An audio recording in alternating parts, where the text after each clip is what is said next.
stuff, dude. I wanted to be student of the week in school. I wanted to win the spelling bee. Like I wanted to just wanted to win. Does that make sense? And that's it. I didn't see dollar signs. I didn't see anything. I just saw this is a team that Sean's putting together.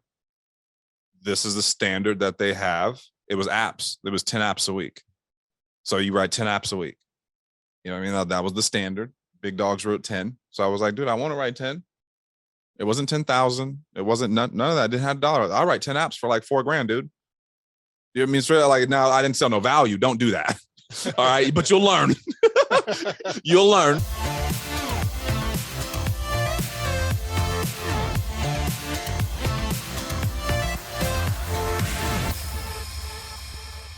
Thanks for joining us this week on the Elite Sales Podcast. I'm very honored this week to be joined by special guest and integrity partner, someone that's been around. You've been around from the beginning, right? Yes, sir. Yeah. We have from the time the FFL started 8 years ago. We have Domonique Rodgers in the house. Appreciate you. Thanks for having me, man. It's beautiful. Absolutely. And we also have Jay Leone joining us here, from FFL Elite. So happy to have both of you gentlemen on. So just wanted to have both of you guys on because obviously we're always trying to learn. We're always trying to gain different perspectives, and you've hit the integrity deal. Yeah. You're in a great position. You've worked hard, you've earned it. So for the people that don't know you, how did you get started with FFL and your insurance career? Well, first, man, thanks for having me. What am I supposed to be looking at? Does it matter? Just looking at you? All right, I'll just talk. So this business kind of came to me, Albert, on some fluke type stuff. And I say fluke, but I just think, I'm not trying to preach to nobody, but everything happens for a reason. And I think God had a plan when I was 23 I played baseball growing up. So the center fielder at NC State was selling life insurance during the off season. So he signed in the 5th round for like $300,000, $400,000. And during the off season, he was like, well, what if baseball doesn't work out? I'm going to sell some insurance. I'm like, what? Like, dude, you just signed for $300,000. We're 22, 23. Like, what are you thinking? Like, I wouldn't even entertain anything else. And at that time in my life, I was just doing my 5th year of school. Or actually my 4th year, I'd take a year off. I had some things happen medically wise when I was 19. So I was finishing school. And when I saw him doing that, I was like, well, I don't have any other plans. I should try it. And he hooked me up with Sean. Talked to Sean immediately after I talked to Sean. I knew nothing more about the industry, but I definitely knew I wanted to do it. And that's the truth. Like, if you ask me, like, what are the leads, or how much were the leads, or what comp is it, or how does, what's a typical day look like for I wouldn't have known the answer, but I was excited as hell to just do something that was a part of a team. And all he talked to me about was what I've done in my life thus far, which was just baseball, would allow me to succeed in business. So he just gave me a bunch of parallels of failure and what that looks like in baseball and what that would look like in business, and not just insurance, just business in general. And those things I attached to. I said, you know what, why not? It made me believe I can do it. I believed I could play in the big leagues when there's like a 0.00091% shot that I could do it. But I believed it, dude. So it wasn't hard for me to believe that I could do something if it was presented to me appropriately, and simple. I think sometimes we hear appropriately or talk about the business the right way, or how to recruit. I'm like, dude, all we did was talk about baseball. But when you're talking to the right people, you don't have to talk about a lot of other stuff, and that person may not be your person. So that's how I got into it, man. Just my buddy was selling and thought it was, why not? So when you talked to Sean, was that like a group setting, or was it a one-on-one? No, he just called me. He just called my phone, dude. Marcus went to a business opportunity meeting like we're having tonight.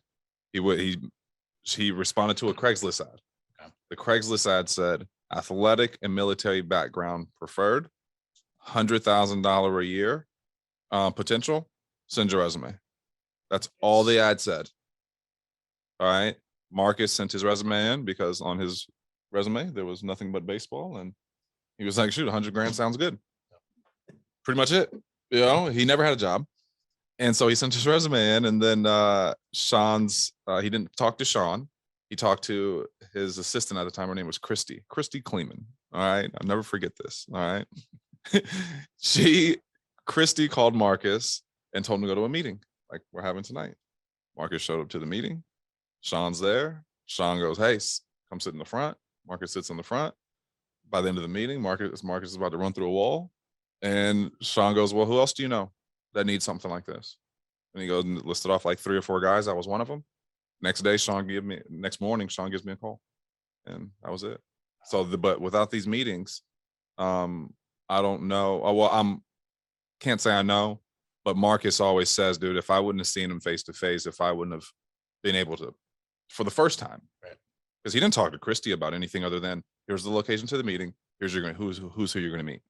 I think if she would have talked to him about insurance or that it was leads and sales, I don't know how jacked up he would have been about going to the meeting. Right. Just to be honest with you. So it was like, it's kind of coming full circle with how we're getting back to it.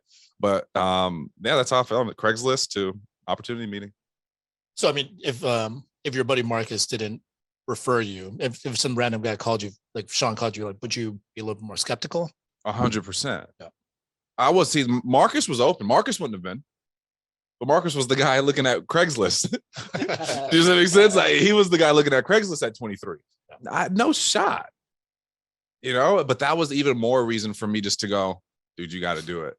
Because this guy is set in your eyes, playing pro ball, right? Doing this during the offseason as extra income. And here I am broke as a joke in college. Like, it was a big smack. And so I didn't really have to understand it to know if it's good enough for him, it's definitely good enough for me.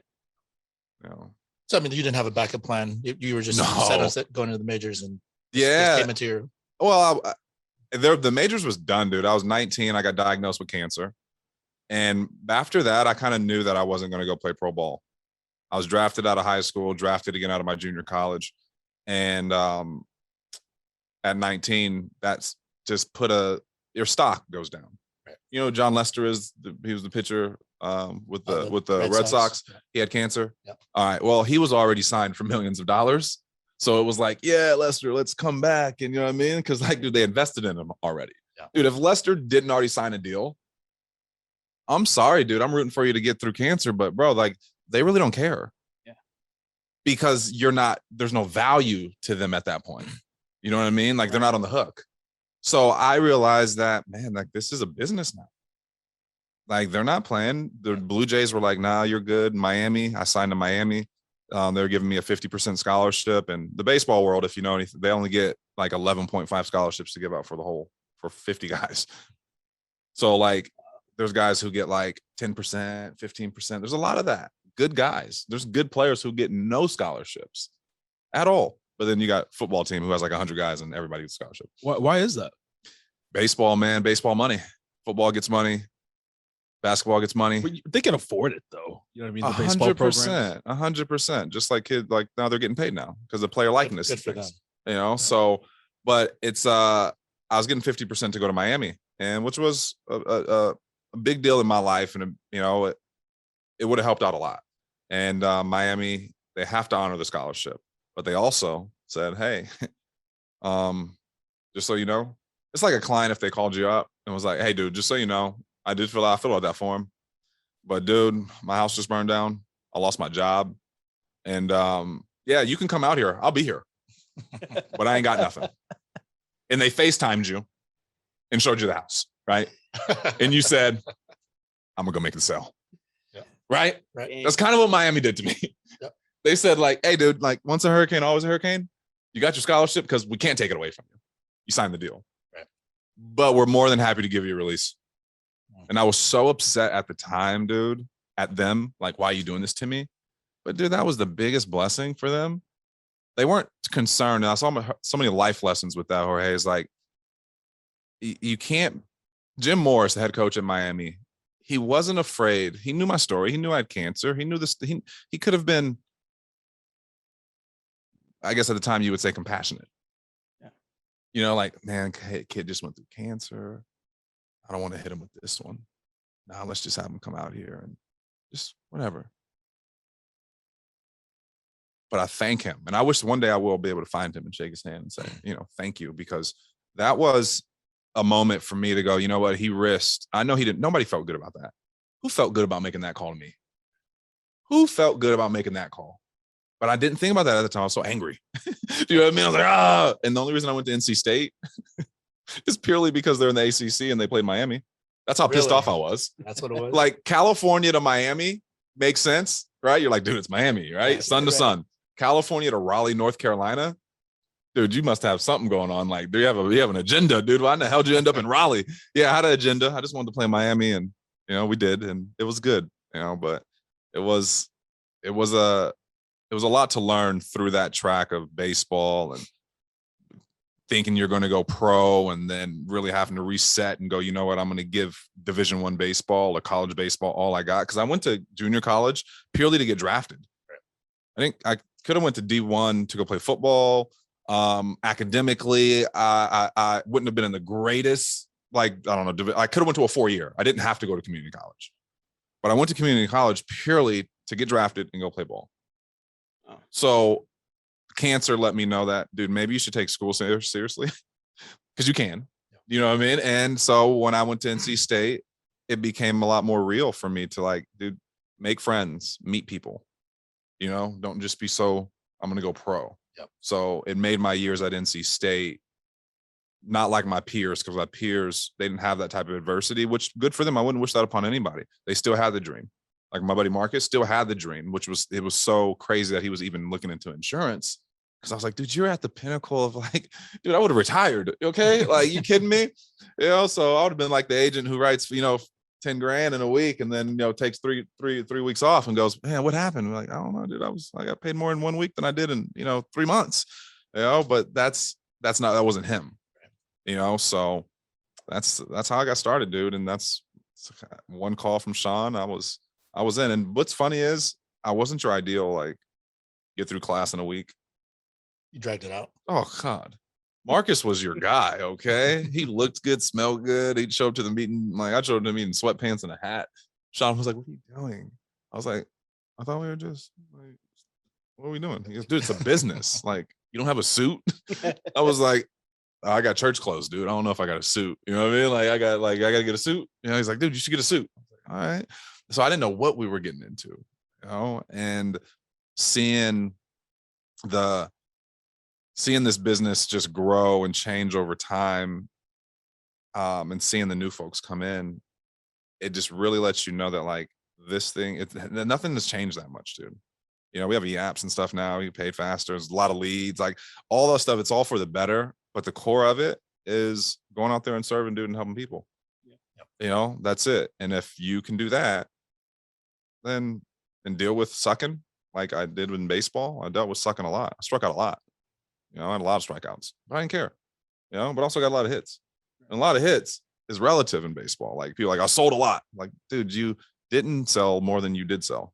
So how's that a lot? Well, it's a lot relative to, what people think failure is. And like in baseball, you can go 3 out of 10 or 30 out of 100. Nobody remembers all the strikeouts you had in those other 70 at bats. They don't, you just get a few hits, dude. You're going to the Hall of Fame. So. Well, I mean, I know from a lot of the trainings, and Sean always shares about it. You and him have a special relationship. You've mentioned him as a mentor. Yeah. And so he's obviously a very hard coach, which is, it fits his personality, it fits his style. Like, what's a misunderstood thing about him? I think that you got to know, and one thing I found out, right? Because early on, you got to know if people really want you to win. Yep. And I just saw how hard he worked, regardless of anything that I did or didn't do. So I think that if you don't know him, get to know him, because if you don't know him, he's not going to go out of his way to get to know you.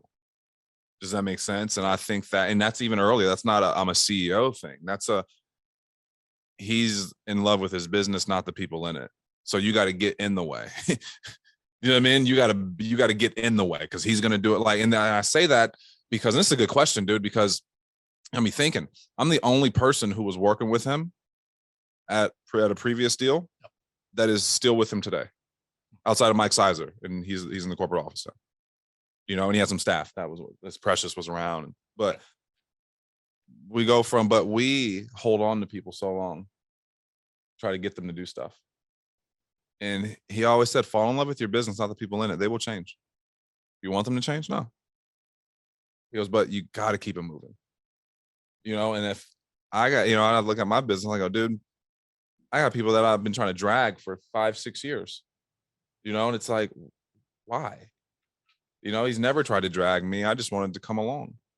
And I think he just keeps riding and finds the people that want to just come along, So I think that if you don't know, then you got to get to know. And I think that's the biggest thing. I don't think he's misunderstood, could be misunderstood because you don't know him. Right. And you're waiting for something to come to you. And it's like, that ain't gonna happen. Ask the questions on that Q&A on Saturdays. How do you get noticed? Ask questions on that. Ask like consistently, not just one. Hey, I asked one, like, no, every week. Like, man, Jocelyn's asking questions every week. Who is she? Who does she work with? Oh, she works with Albert. How much she's really nice, dude. Like, what can I do to help? Get on the radar. You know what I mean? But that's how, like, little things like that. Being at all the not all the meetings, but being at the meetings, supporting the BDMs, hosting a business opportunity meeting. Do those things for the team. He's a big team guy.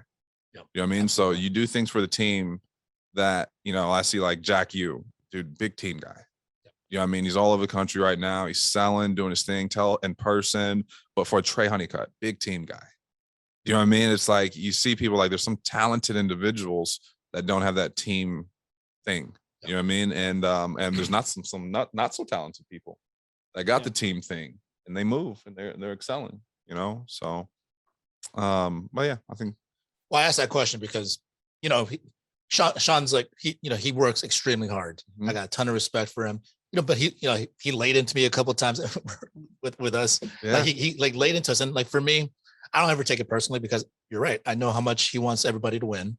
And like, it's not the way that everybody communicates because he feels so strongly convicted about how he views things. Right. But he came to one of our recent LA sales conferences.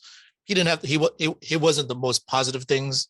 I mean, but he apologized for it later. It had nothing to do with the fact that he wanted to be negative. It's just, he wanted us to win, but he expressed it with a lot of, I don't know, maybe frustration. Like, how did you see it? Yeah. I mean, it came off a little strong for sure. No. But I could see the passion he has for it, and he really wants us to grow, and he gets frustrated when he's not getting through us, I guess. Yeah. It's kind of how it came off a little bit. But at the end of the day, I was like, man, this guy's very passionate about this. I saw it in a good way after I reflected on it. And it was pretty cool that we're sitting with him and, what was it, like months later? Yep. And he still was like, hey, you know what, man? Like, I messed up. But it just, like, damn, he was thinking about that the whole time. Yeah, because that wasn't something, y'all didn't bring it up or anything like that. We didn't bring it up at all. We were right. He brought it up and, he wanted to know our opinion. And I was like, man, that's cool. This guy really cares. He's human. Yep. Does that make sense? Yeah. And I think that one thing is this always, dude, he's like, big, dude, I made mistakes. I mean, my wife, dude, just to be honest with you guys, like my wife, we've been married now 5 years together, like just over 7. Man, when I met her, we had an event in Atlanta. All right. We went to the event. I brought her. I was just so excited. I just had a girl, dude. Like, oh, it's my new girl. And I was like, yeah, so she's coming to the event. We flew from San Francisco to Atlanta. She was just exhausted. I mean, she was tired, but then I was like, still like, no, come to the meeting with me. I don't know why. I was like, should just stay in the room. But I was just so excited to have a girl. So I was like, come to the meeting, right? So we go to the meeting, and it's like a little meeting with Sean and a few. There's like 10, 15 of us, right? And we're sitting there, and my wife Erica, or a girl at the time, she's just like not interested. She's tired. She's like, after like Sean comes up to me, what's her deal? I go, I was like, what do you mean, dude? The hell she look like that for? Like what? Like she didn't want to be here. I don't know, dude. She's tired. We just flew 4.5, 5 hours. And we probably had a layover. It wasn't even direct back then. We were broke. So I was like, no, we definitely had a layover. I mean, it was a long day, and he was just like he was just like, like, dude, she ain't the one, basically, right? And I was just like, that was a time in my life where I was like, dude, I was like, you know what? I'm not gonna listen, right? Like, I didn't say anything. I was like, whatever.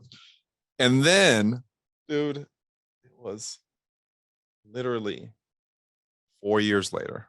Okay. 4 years later. We're married, maybe 3 years later. We're married now. And we're somewhere. Me and him never had this conversation. It's kind of like similar to what you guys had, right? And then he goes, hey, dude. And she wasn't around. It wasn't like she prompted him to say it. It wasn't nothing like that. It was just, we were just somewhere at a meeting. He goes, hey, dude, I was wrong about that. And I was like, what are you talking about? He goes, dude, your wife's awesome. You know what I mean? I just read her and I just trying to protect you, dude. I didn't know what she wanted or, you know what I mean? But, you know, just know that like, I was definitely wrong with that. And I think she's great. Right. You know what I mean? So it's just, you know, it can come off to, because it was very strong, dude. I was so in love. I was like, dude, lucky I know him, right? I knew him at that point. I was like, bro, chill out, dude. This is my butterfly right here, dude. Like, she's a little tired. Let her live, you know? But yeah, he definitely reflects. He definitely thinks a lot. He's a thinking man, and he thinks about how not did I offend him, but what could I have done differently? That makes sense. Yeah. And because he's not afraid to offend. He's not. You know what I mean? But if it does happen, he is cognizant of it, and you know, just always trying to find. And I think that's one thing that we can all learn, though, is we have different levels that we deal with it with our agents, that they hear different things than what we really mean. Right. I have a really hard time with my heart matching up with my mouth. You know what I mean? My heart, mouth, and my mind all coming together. You know what I mean? Because otherwise you get so excited, or you know, you don't give enough excitement, or but you really mean it. You know what I mean? And I see it with my kids a lot of with your kids. You start seeing like, you know, they know when you're half-assed and playing with them. You know what I mean? You got kids? Yeah. Yeah. How old are they? I have a 1-year-old and a 12-year-old. Okay, so yeah, you've been through it all. All right, so I got a 4 and a 2. All right, you got some nieces and nephews, right? Nieces and nephews, okay, yeah, but they know like when you're not really playing. Right. Does that make sense? Like when they're like, "Hey, dude, like really, like you're just kind of going through it," you know. So same thing with agents. You know, same thing as you're building your business. Are you really going through it? Or are you enjoying it? Right. You know? Well, and that's why relationships is such an important thing too, because you can't be defined on just one interaction. Yeah. Because sometimes you might be having a bad day. Maybe something comes out wrong, or you know, maybe you're nice a couple of times, and then just people just think you're nice when you're not that type of person. So I mean, right. You understand people are people. You know, but you're right. I mean, if someone wants you to win, I mean, those are people you stick with, no matter how it comes across. Sometimes at the end of the day, if they want you to win, they want you to win. Yeah. Could you imagine just working with somebody who never offends you, but you don't grow? Right. Yeah. Do you know what I mean? Like you never get it. They're awesome. We're best friends, but you're not like excelling. Right. You know, that's a slow, painful death. But there's a lot of folks who are in that position. You know what I mean? They never offend anybody. They play it so safe, and they put the cohesiveness of the relationship before everything, when really the cohesiveness of the relationship is, are they taking care of their family? Right. Are they profitable? Are they making money? You know, and Sean, that's always on the forefront of everything. That I remember the first year, 365 days in a year. I bet you, it probably asked me twice. So I'm gonna just say 365 times. He asked me, how much you get paid today? Oh. Legit. Like, hey, what's going on, dude? Did you get paid today? Oh, you didn't? Oh, you know they pay every day. It's kind of weird. Do you know what I mean? Like, just, but then at first I was like, dude, what the hell? But it was about me. Right. It wasn't about him. Right. Because if it was about him, he wouldn't care. He could override over here. He don't know where, you know what I mean? Like, didn't matter. How much did I get paid? Then it made me realize, dude, I need to care as much about me getting paid every day as he does. Right. You know? You got to appropriately challenge people, and he definitely knows how to do that, because sometimes you're like, hey man, why is he being so hard on me and whatnot? But it's like he doesn't need to, because he's still gonna be fine with or without you. Correct. Right. So we should look at that as an opportunity for us to take from it, learn from it. What can we do to change? Yeah. Why is this person challenging me this way? Right. Well, so speaking of which, I mean, so after you met Sean, you decided to come on board. Mm-hmm. Like, what were your initial expectations when you got into insurance? Like, what were you going to do with this career? Dude, make 500. They told me I can make $500 a pop. That was the thing. It's $500 a pop, and that was it. I just wanted to. My rent was, it was $800 rent. I paid half of it. Had a dog, cell phone, $100. Yeah, I didn't have like really any like thing major that I was into. Do you know what I mean? I wanted to buy some shoes every now and again. I didn't need much. Honestly, I just really wanted to be a part of something. That was it. Like this call that you're having, like, dude, I'd be jacked up to hop on this call right now. It'd be my team call. Right. Does that make sense? I'd be so excited, like, oh, dude, this is it. Dude, we're gonna get on here, they're gonna read a leaderboard. Like, dude, where am I at on it? Does that make sense? Like, I want to be on it. You know what I mean? Like, and now, like with the days of the graphics and all that, oh, I'd be so excited to be like, dude, all right, dude, how do I be like agent of the week? Like, I just wanted that stuff, dude. I wanted to be student of the week in school. I wanted to win the spelling bee. Like, I wanted to like, just wanted to win. Does that make sense? And that's it. I didn't see dollar signs. I didn't see anything. I just saw this is a team that Sean's putting together. This is the standard that they have. It was apps. It was 10 apps a week. So you write 10 apps a week. You know what I mean? That was the standard. Big dogs wrote 10. So I was like, dude, I want to write 10. It wasn't 10,000. It wasn't none of that. I didn't have $1. I'll write 10 apps for like $4,000, dude. You know what I mean? Straight like now I didn't sell no value. Don't do that. All right. But you'll learn. You'll learn. All right. You'll learn. You'll be like, dude, why don't those stay on the books? Be like, bro, they just cancel it. All right. But before you even leave the driveway, they canceled it. All right. So, but I had a goal to hit 10 apps. And that's really all it was. It was like, this is the team. This is the standard. I never wanted to just be like, if there was another team to be on, I wanted to be on that team. Like you're FFL Elite. You know what I mean? Like it's a thing. You know what I mean? You didn't put FFL average. Right. Somebody could have chose that though. You can choose that. Still available. Does anybody want that? Nobody wants that, right? Nobody wants FFL average. So it's like, dude, if there was another step to be on, another team to be on, another group to be a part of, I wanted to do whatever it took to get there. Right. So I didn't have this dollar amount was like, oh, I'm going to make this much, or I want to be an agency manager. I want to build a business. Like I started to hire folks purely because Marcus told me about it. And I was like, dude, if you told me about it and it's working for me, I mean, we're crazy if I didn't tell other people. And I see that you make money when they sell, and I don't need them to make money. I don't need to make money for them because I was proving to myself that I could already make money. So I was like, oh, this is crazy. So it's all profit. You know what I mean? Like I was like, so if they go out there, I was like, because I'm already going to go sell $20,000+. I know that's going to happen. All right. So I'm going to hire, and it's purely just to help them. And if they start selling and it helps us both, that's awesome. You know, and then they had different levels of like, they had agency manager and they had the different trips and different stuff. I just wanted to be a part of that stuff. People like laughing. Like I love America for giving 8%, but I liked some of that other stuff. You know what I mean? Like I get the money. I love it all. But I don't know. You'd be like, what got me? You're asking me. I'm reflecting back. Like the business different today, but I'm thinking like, what got me? What was I excited about? Dude, they told me I can go to Punta Cana, all paid expense paid trip. Dude, I was excited about that. I mean, I just was. I didn't have the compass of knowledge to realize what 100+% compensation actually meant. What did renewals actually mean? You know what I mean? That wasn't me. That wasn't my like you can't like some folks come from that background to where they're like, oh, we don't have renewals. Oh, you guys have them. Oh, we don't have comp like that. Oh, you guys have them. So those are the things that they're looking to check off their box. That wasn't me. I was just like, team, sweet. Y'all got a culture? Sweet. Y'all compete? Sweet. You willing to teach me? Sweet. You good practice? Great. You know what I mean? Because I ain't got like like my mom, I didn't have the money to go to like the good camps. You know what I mean? Like we went to the free ones. You know what I mean? They were like, oh, we got this free baseball camp. Like, you go to that one. You ain't going to one we got to pay. So if it was free training, sweet, I'm in. You know what I mean? Like all that type of stuff made sense to me. I was like, oh, this is great. This is like, you know, you guys give me some free cleats too, because I don't have no cleats. You know? So initially you got into this just wanting to be part of the team. Yeah. Along the way, you know, you saw that you could make money, and you know, you've had a ton of success in your career here. Yeah. You know, you've personal production, building a team, all this other stuff. So at what point did it change from just wanting to be part of the team to actually be a part of the team to wanting to build a team? Yeah. You know what I mean? I wanted to be a part. I wanted to build something too. And when I saw that, I didn't know. What was your motivation to build a team?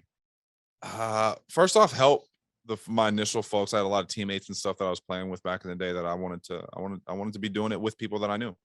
And then also I wanted to, Sean told me one day, early on, he asked me what my mom did. He goes, I said, my mom owns a business. He goes, what's she do? She does hair. Sweet. How many salons does she have? I go, she's got hers, one. She goes, oh, okay. How many stylists does she have? I go, no, just her. He goes, dude, your mom's self-employed. Dude, this is 23 years of me thinking my mom's the biggest, baddest business owner ever. Because that's what you see. It's what I know. Right.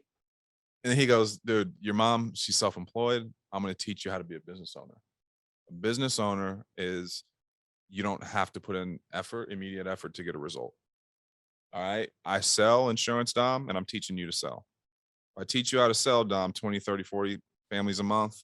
And I drop dead. You going to quit selling insurance? I was like, no, I'm not. Exactly. That's what we're building. I'm going to teach you how to do that. Because if your mom doesn't do hair, she can't pay this rent here at this place. If she gets sick and her clients need to get their hair done, you know what they're going to do? They're going to find somebody else to do their hair. But if she had other stylists and she got sick, you know, they could do their hair. She hasn't, you know, and I was like, oh, so that really sparked it early in me to go, I wanted to be a business owner. I thought, you know what I mean? Like, that's what I was doing. And the vision, what I saw in front of me as a business owner was just a hardworking, self-employed person. Do you know what I mean? So it changed the perspective for me. So, I mean, did you find challenges up front? Because I mean, a lot of people are, you know, they say, oh, I want to master the personal production side of it, or I want to learn a little bit more, then I'll build a team. But then, you know, building a team, I mean, you have to have a direction. You got to know what to do with it. So what were your challenges? Check this out. This is my analogy with this. All right. Start early. I never waited. I had people in class when I was in class. Do you know what I mean? Like, it was not, I never doubted, like, people fill out the form and the companies were already in business. Like, people were already making money. I didn't ever think that I couldn't sell insurance. So if you have a hard time convincing yourself, just sit in front of the mirror and talk to yourself a little bit. For real. Like, talk to yourself about, why don't you believe that you can do it? Like, I believe I can hit a baseball. I don't believe I'm going to get hit every time. Difference, right? Like, it's like, I don't believe I'm going to get hit every time, but I believe I can hit it. Right? But we have folks who don't believe that they can actually sell, because in their mind, they think, I should sell every one. I'm like, no, that's not how you should sell. You shouldn't sell everyone. All right. Like, just not how it goes, you know, but you should believe that you can do it. So I had those people in class right off the rip, and I just didn't want to. Your question was, what happened to start building an agency, right? Like, what?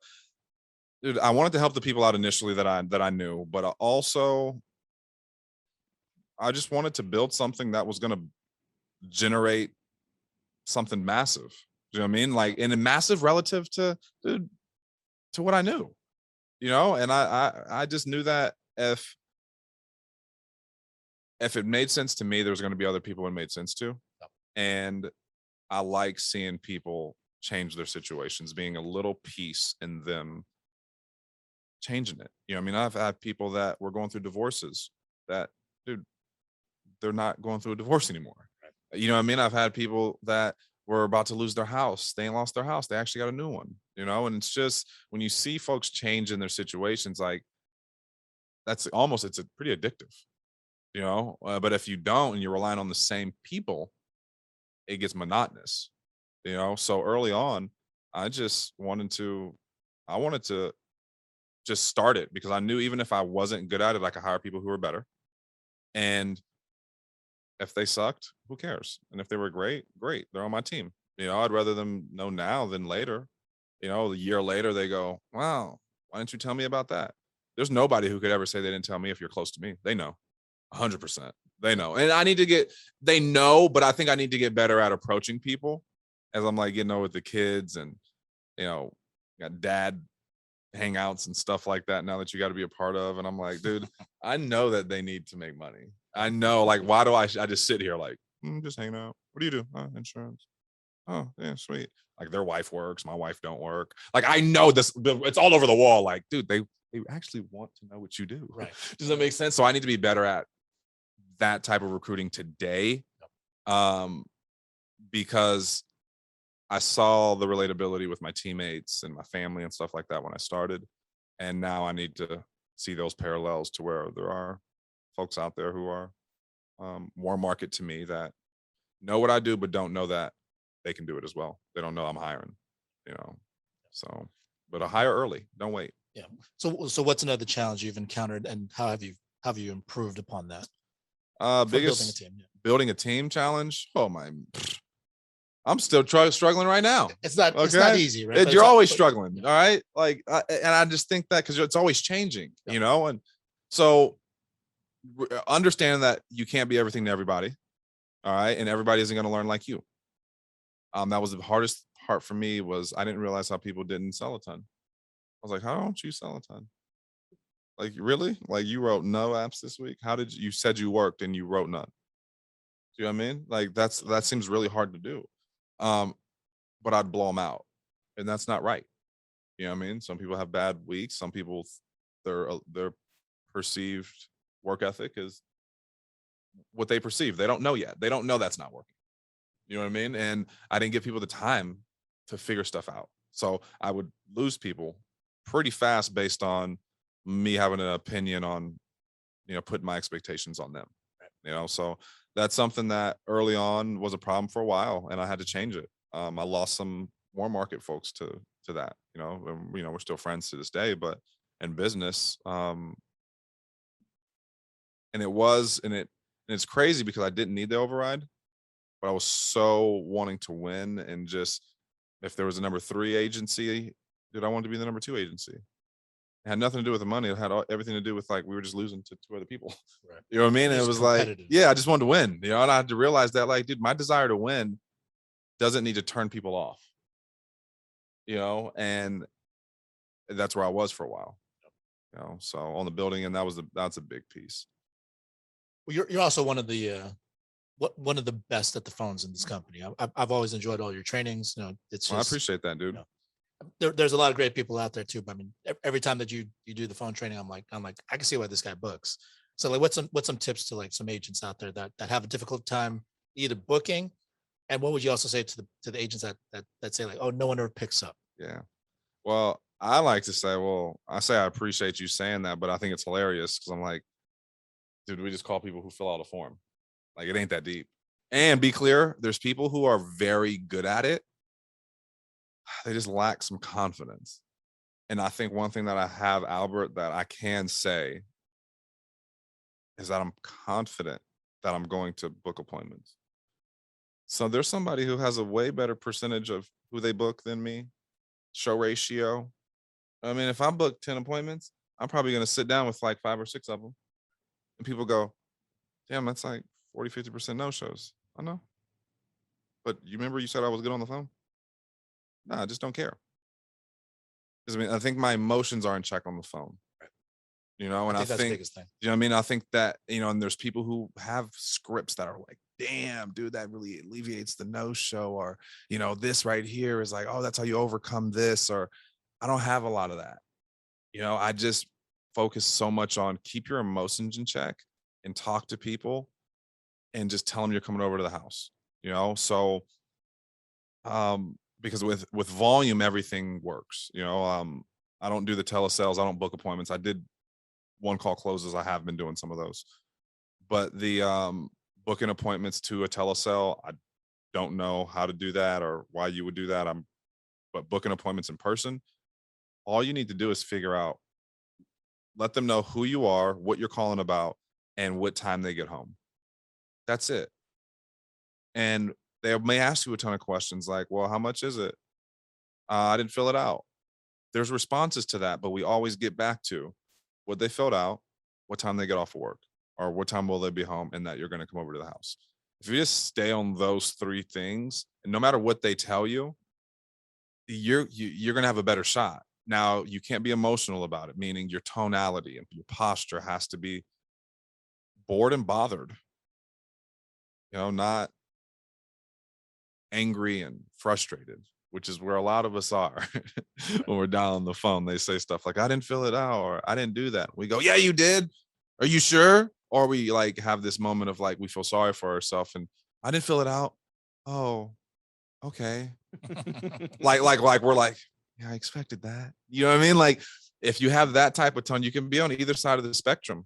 I think you have to be right here. Pissed off, bothered. Pissed off and bothered is the tone you want to have. So if I'm the client and I said, Mhm. yeah, I don't remember filling it out. Yeah, I don't remember what I had for dinner last night either, but you're over there at 123 Main Street, right, Albert? Yes. Yes, and you're 5'8", 165 pounds. Is that right? Yep. All right, cool. That's what it says here. My job is simple. I just got to swing by over there and get this back to you and see if you qualify. Like, if you respond, like, you see, it was very like, oh shit, like, really? Like, it's the tone. It's the tone that gets people to go, oh, that was stupid what I said. Yeah, I know. I know. But if my tone was, oh, I didn't remember filling that out. Oh, are you sure it was the insurance thing online? You wanted the quote? Yeah. Oh no, definitely didn't do that. No, actually, they said it was a free gift card thing. You opened it up. That's why they told you that. Because they don't say gift cards to me. They say it to you though. Same leads. So I don't open it up. I don't leave it for that. I'm so assumptive that they did and what it is and that what they say doesn't matter. I already got it taken care of. Great. Makes my job so much easier. You're at 123 Main Street, right? Great. All right. Have that out. I'm going to bring this over so we can stop calling you, all this type of stuff. And then at least, I don't know if you can compare apples to apples and it is cheaper or something like that, at least you know that you got the best thing out there. If it's not, whatever. But I don't get too much into price. If they say they already have it, great. I don't go, who do you have it with? When did you get it? I don't care about any of that because I'm getting face to face. See, over the phone, you're doing telesales and stuff. You got to ask all those things. Loaded. I don't know. It's a lot, but face to face, I don't need to ask any of that. Nope, I already have it. Great, makes it so much easier. Have that out. They send it to you in the mail, right? Assumptive. And then next thing you know, you find out, Jorge, that no, they didn't send it to me in the mail. For real? They didn't send you a big packet in the mail? Nah, actually, they called me and they just they showed me they gave me a quote. Oh, so you don't got a policy? No. All right, cool. Tomorrow at 3. Now you really get the real answer because you're so assumptive of what should have happened versus acting like, oh. So I think on the phone, assumptiveness and tonality is everything. Assume that they've done it before. Assume that they've already got a policy. I used to think that if they had a policy, that was bad. It sucked. I thought it was a fight every time. I was like, dude, this is great. People who have a policy, you know what that means? It means they already been paying on it. It means they have a bank account. It means it comes out of their bank account every single month. I'm excited about that. Right. You know, the ones that scare me is the ones that don't. I'm like, oh shit, what's up with them? Yeah. You know what I mean? Like they're making bad decisions the rest of their whole life. They may not have they may have a bank account. I don't know. So I look, a lot of the things I saw as negative things are positive things. The angry person on the phone who didn't want me to come over, I want that person. I like that person because that person 100% of the time is the sweetest person once you get there. They're great. All right. It's the ones that are, hey, yeah, come on over. Those are the ones you'd be scared of. All right. You show up and you're like, dude, they won't even let they porched me. They're like, yeah, dude, I don't, it's weird. They were so nice. Told you exactly what time to come over. Everything. You had you picking daisies out in front of their yard. You know what I mean? But the one that actually was a little difficult, dude, they're the ones because they know they're good buyers too. Right. A lot of the most difficult ones, they know they're buyers. They're like, dude, if anybody gets in front of me, I'm going to buy. Right. Yeah. Let me just try something. You just say, don't come. All right. A guy tell me that he wasn't going to be there. He went to the hospital, left me a voicemail. I showed up anyways. And at the end of the appointment, I go, because his wife didn't know he did this. I go, hey, dude, what happened to the doctor? You got back real fast. He goes, don't say nothing. And I was like, it's so funny. I was like, dude, you're like, and they gave me a Bible on the way. I was so funny. I was like, dude, this is so crazy. Like you wanted this. If I would have listened to him, his wife would have been crazy upset because she didn't know he tried to cancel. You know, so you just never know who. Just believe that they want it until they FaceTime you, like I said earlier, with the house burned down. You know what I mean? Like then don't believe it. Like it's done. It's a wrap. But other than that, believe that they want it. And I think that you're going to put yourself in a great spot. I think that's the most important part, just to like believe. Yes.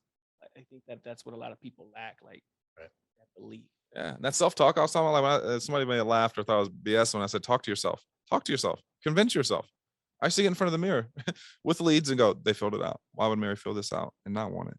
Why would she put her height and weight on this and send it back? Why would they tell me they have DUIs if they don't want it? Why would they answer? You know what I mean? Why would they give me their beneficiary if they didn't? Who would do that? I would look at myself and say that to myself. And now I can close my eyes and just say it and I can see myself. But when I started, I had to look at myself. Had to. What kind of approach do you take for like said that you're doing a little bit more of the not the telesales, one call close. Yeah. What is like your approach on that? Man, it's very straight up. Like I'm not trying to beat around the bush. Like I want to let them know that we're going to do an application today. You know, like, and I'm trying to look for the low hanging fruit. Those 2, 3 month internet leads. Oh my God, they're gold. I just called you up. Hey, Jorge, giving you a call about the quote for life insurance. You sent us online a while ago. I don't know if anybody called you. They probably did. Did you take care of that? Yeah, I took care of it. Great, cool. Did like what? Now I'm doing a 1-call close now. So now I'm like, all right, cool. How long ago? Because now I'm already in my appointment now. I'm in the appointment. That makes sense? They're like, so they go, well, 2 months ago. Oh, sweet. All right, cool. Did they just give you one price or you get a couple? Oh, just one. All right. How about this, man? Bring that out. Let me know. I work with like 15 carriers. If you got 10 minutes, I can let you know if you're in the best, you know, in the best thing right there. Okay, cool. I've had some that I have to have an intention to do a 1-call, or if I'm looking to book and they can't meet with me within the 2 days that I'm going to be out, then I'll do a 1-call. So if I'm trying to book with you, nah, I just can't over the next 2 days. Next week, give me a call back. All right, how about this, man? Like, you got 15 minutes right now? Yeah, all right, cool. Let's just knock it out. All right, I'll get you the information. You can, you know, I'll even say, yeah, you can sit on it. Yeah, you know what I mean? You get you the information, you can sit on it, see if it's a good fit, whatever. Like, just to get them to listen for another minute or two. Guard down. Does that make sense? I got to get the guard down that, oh, this is, and now as we're starting to ask some more questions, now it's like, okay, now we can get to the application. You know what I mean? But I'm not going to go take them from I'm booking an appointment to you to now I'm going to close you. But if I don't ever have the intention of booking an appointment, my whole approach is 1-call close. My whole approach is, hey, I'm getting back to you about the quote you had on the internet. My job is to get you the information. Due to COVID, they don't have us out there meeting with you face to face. You got 10, 15 minutes right now. And then I get them going. And then as I start to see that we're actually going to go through the presentation, I check and see if they have an iPhone, because I don't like to do the whole thing over the phone. All right. I say, hey, do you have an iPhone?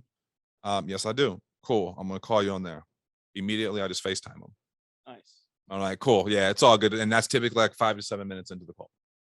If it's not, and every time I get them on FaceTime, it's like my percentage of closing goes way up versus let me just wing it over the phone for a little bit. Does that make sense? But I don't want to be on FaceTime immediately because I need to feel them out a little bit. Where are we going with it? You know what I mean? But if I like, so I'll put them on FaceTime. I'll say something like, hey, it's kind of weird. I'll give you a call and you don't want to see me and I don't want to see you because of the COVID, but this is cool to see me that you know I'm not a crook and here's my office and just all good there. And they love it, you know, and then go from there. And now it's just now it's like I'm in the home. Yep.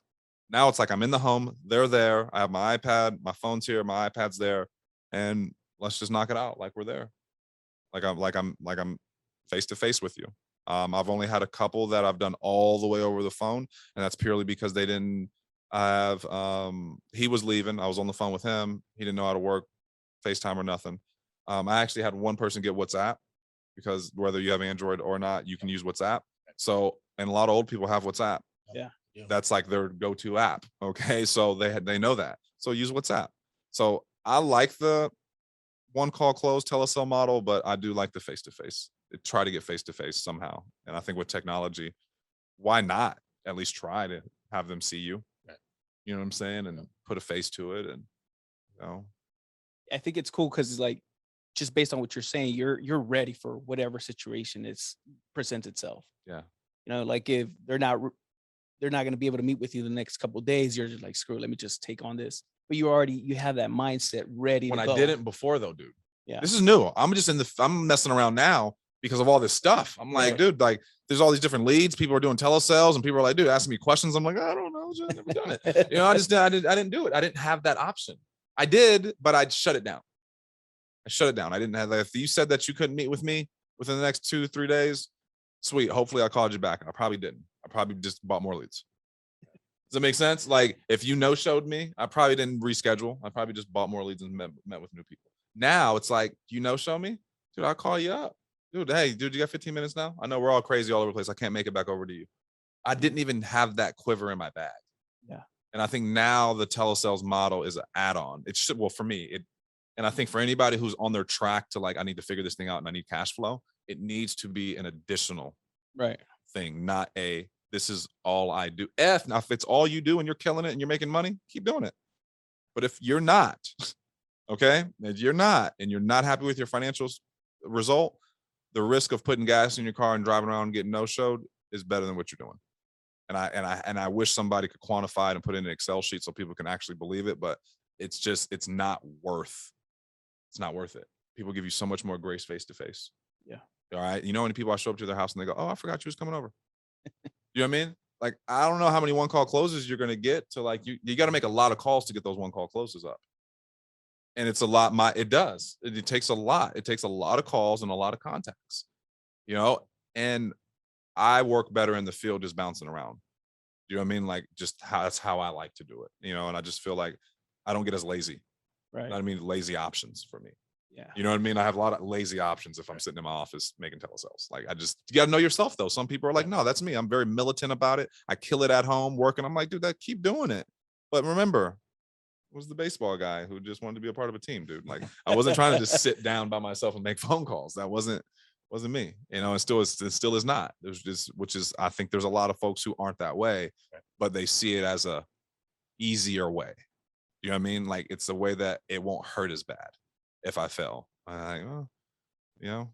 Yeah, that's true. So, Well, it's encouraging that there's so many different ways that you can have success here in this industry, and you know, and the transition into that. I mean, you've recently got your integrity partnership, which I'm going to ask you a little bit more in just a second, but we actually got a chance to go visit the headquarters a couple weeks ago with Sean, and you know, we got to go on his jet, which the first 3 times it's like, oh, this is the coolest thing ever, but after a while it's kind of like, we're just going. But the valuable part of it was the opportunity to sit there and just talk to him and watch him work the entire time, see how hard he works, you know, just to be able to have time, because typically he's running around and you know, he's got a big company to run. So what were your thoughts on the whole experience? And you know what? Like, I appreciated sitting with Sean and really getting to know him. But one thing that, like, you see these guys that are just big and, you know, he's very aggressive person in a good way, but just seeing him chill, I was like, damn, this dude's human too. I know, right? That really resonated with me. I'm like, man, I appreciate that, because a lot of time, you know, you hear about these CEOs and these dudes that are killing in whatever industry they're in. Right. And you think they're like machines, dude. Like, they don't stop, they don't sleep, they don't rest. They're just like going and going and going. And seeing him work, he was there early, you know, he was like quick to do everything. But then just seeing him like just chill for like 10 minutes, I was like, this dude's human. He could do it, I could do it. Right. You know what I mean? Like, I really appreciate it. But hanging out with him, I again, you get to appreciate the nice person he really is.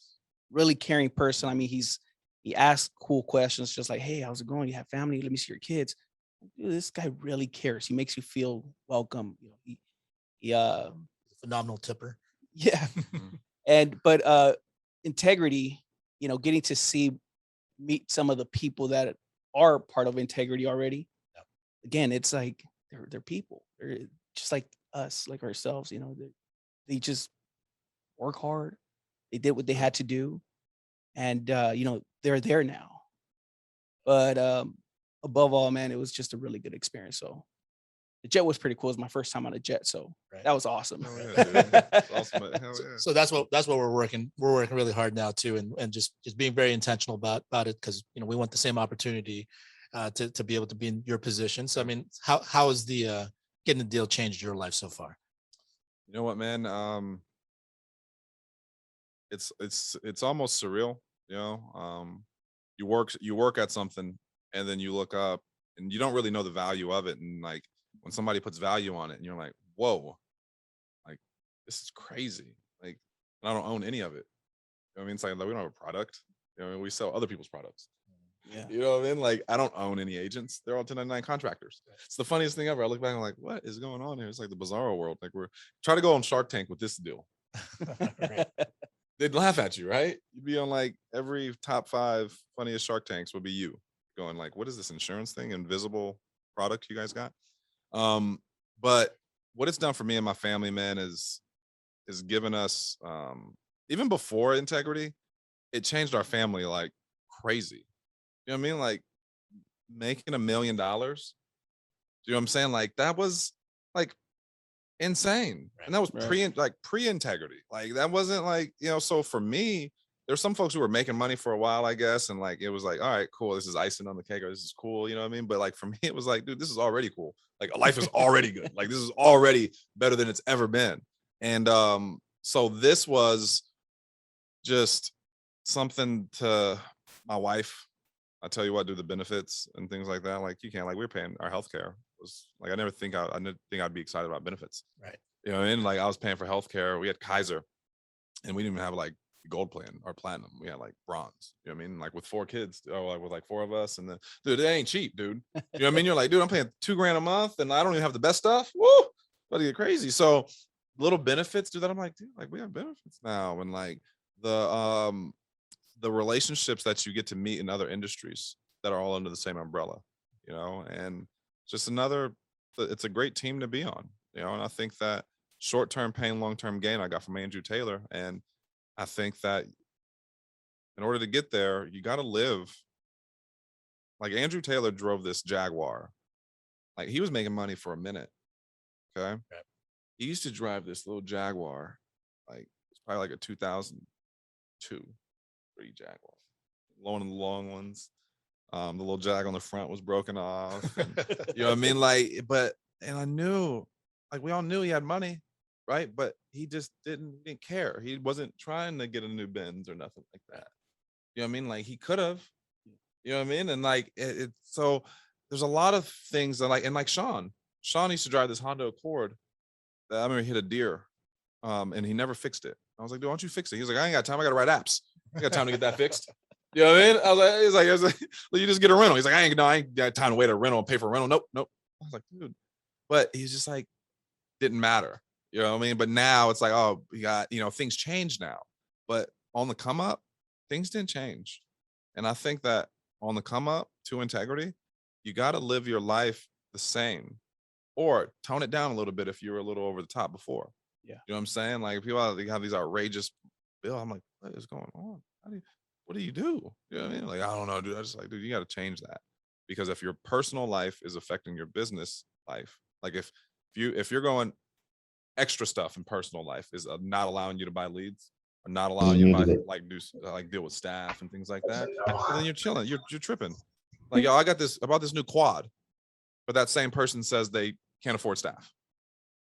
See, your priorities are jacked up. Right. So you'll never get to integrity if you put quads before staff. Does that make sense? Like, and there's so many examples of that people actually validate in their personal life expenses. Right. That it's like, oh no. So I never had that confused, dude.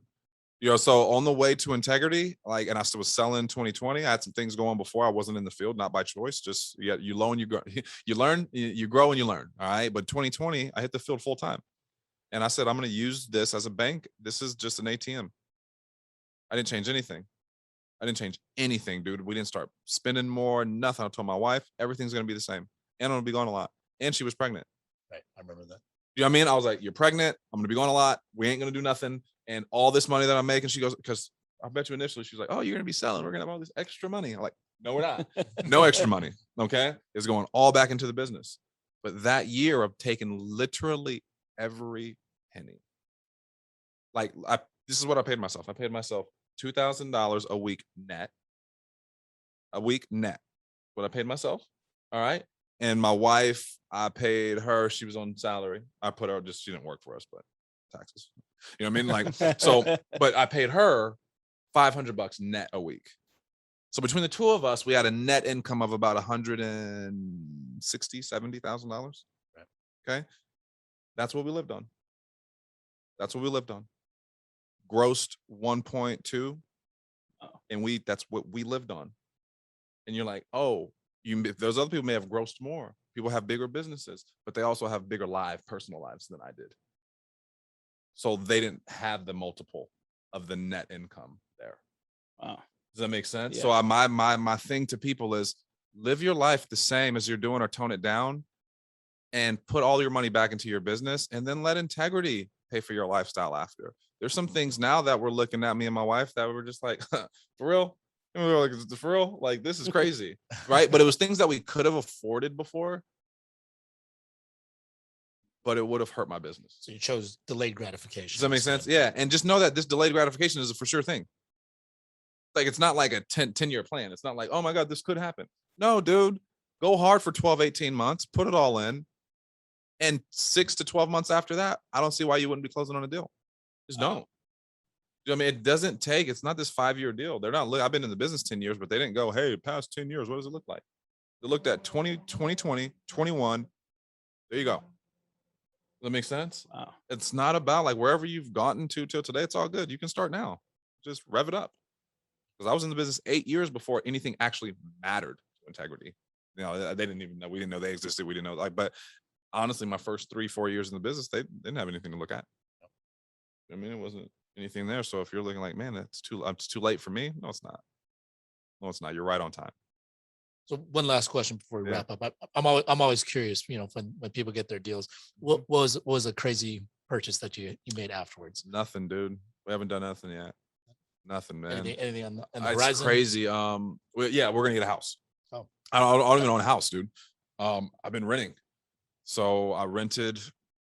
Shoot, I got my mom a house.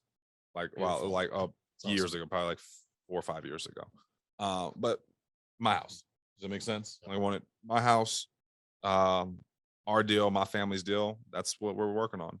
Awesome. So yeah, but no, that's like I said, dude, nothing. But even since then, nothing's changed, dude. We went to Mexico, but I could have went to Mexico and did that before. Like nothing that was different. You know what I mean? Like we had a little vacation, probably was like $6,000 vacation, me and the family. Like that wasn't integrity effect vacation. Like we ain't really popped yet. You know what I mean? Now we're gonna let it work though.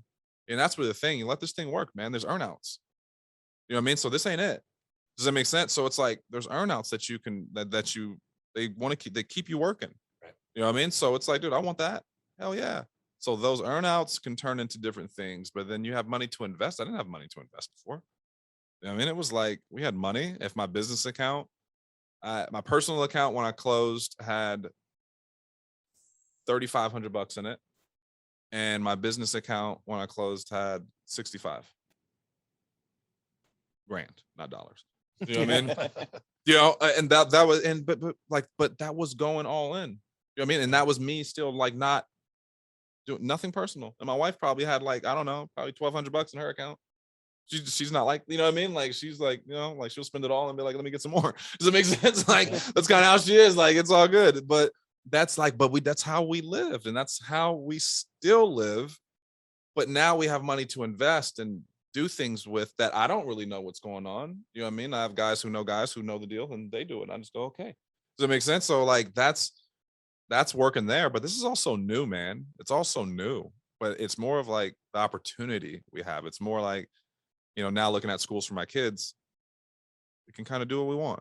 Does that make sense? Like, so there's big things coming on the horizon that will give us more options. Nice. Well, You know. you've definitely earned it, and this is all really great stuff. It's really inspiring. You know, Thanks for having I'm me, man. incredibly happy for you when you got the deal, and just happy to Appreciate see it, dude. many more deals for a lot of other people out there that go out there and continue to Yeah, push man. for it. And Sure. you know, we all have the same opportunity. We just got to go out there and make it happen. So it's not going to happen without our hard work. So, Dom, I appreciate you so much. Thank you, man. Jorge, Jorge, thank you for coming on and nice meeting you, sharing. man. Likewise, brother. And thank you for all you guys joining us. You know, just go out there. Let's continue to serve like Dom, and you know, let's go out there and have some success. Let's go be elite, guys.